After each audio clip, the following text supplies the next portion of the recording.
And tonight, the Health Department Director will give Columbia City Council an update on COVID-19 in the county. ABC 17 Sydney Olson is live at City Hall with Columbia Mayor Brian Treese before that meeting is set to happen. Hi, Sydney. Hi, Deb. Yes, I'm here with Columbia Mayor Brian Treese, as you mentioned, talking about COVID-19 in Boone County and in Columbia. And Mayor, I think one thing that's on everyone's minds right now is the stay-at-home order. And as you know, Governor Parson recently announced that they are extending the state order until May 3rd. Has the city had any discussions about doing something similar? We'll have discussions tonight at the City Council, and then tomorrow I'll also meet with the head of our 3 hospital systems here in Columbia, as well as the head of the University of Missouri and Columbia College and Stevens College as well. You know, I think it's likely that that stay-at-home order is extended, but what that looks like we can't tell yet. Now, as far as actually getting over the order and opening things back up, what does that process look like right now? Obviously, that's preliminary discussions, but what do you think that'll look like? I think it's going to be very similar to how we got into the current stay-at-home order, and that is very gradual. It's important to note that the City of Columbia, because of the swift and responsible action that we took early, about 2 weeks earlier than the state stay-at-home order, we're seeing the results of that now. We're still in the woods, but we have shown that we can flatten the curve, and so we need to preserve the hospital capacity, preserve our testing capacity, and then we can take a baby step towards reopening businesses, both essential and non-essential businesses.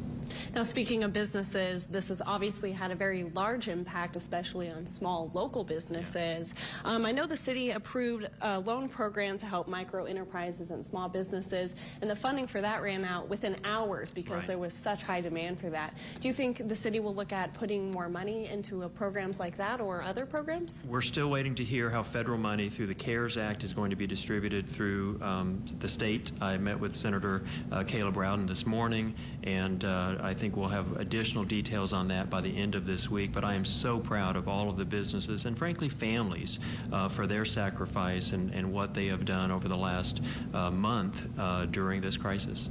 Now, I know a lot of people communicate with you during this crisis, and where do you think, from what you've heard locally, how do you think local businesses are faring this now that we've been in a stay-at-home order for almost a month? Well, again, I'm so proud of the businesses and what they have done, not only to take care of their employees, but to take care of our community as well. And small employers like Dave Johnson at Broadway Diner stepping up to feed hungry school kids that may not have a warm meal that day, others that are working with their employees and working with their tenants to make sure that their bills get paid.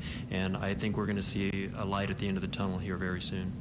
Now, I think we know that people are eager to get back to work and open back up.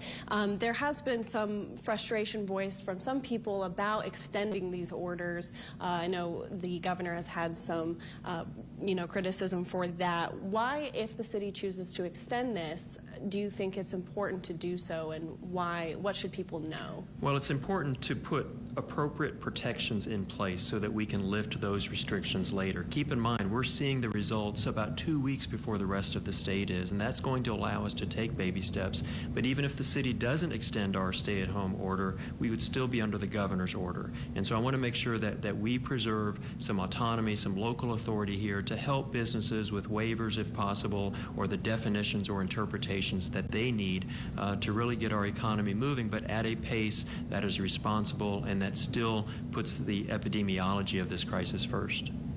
Now, you mentioned the CARES Act, and I know Congress and President Trump are supposed to come to an agreement to provide more money for businesses because there has been such a high demand. What do you think those resources, outside of what the city can provide, mean to cities the size of Columbia during this crisis? Well, you know, Columbia is the 4th largest city in the state, and at one point we had one of the largest case rates per 100,000. Now we have one of the lowest case rates per 100,000, but we still, are left with the same economic impact as larger cities. Our revenues are down while our expenses have gone up, and the same with every other small business operator out there. And so I want to make sure that we're taking care of and really rebuilding our economy in a way that makes sense by restarting this in phases so that we have dollars revolving in the community so that we can get the right workers back to work and the right employees opened up and that we can get back to a new normal here very shortly. shortly.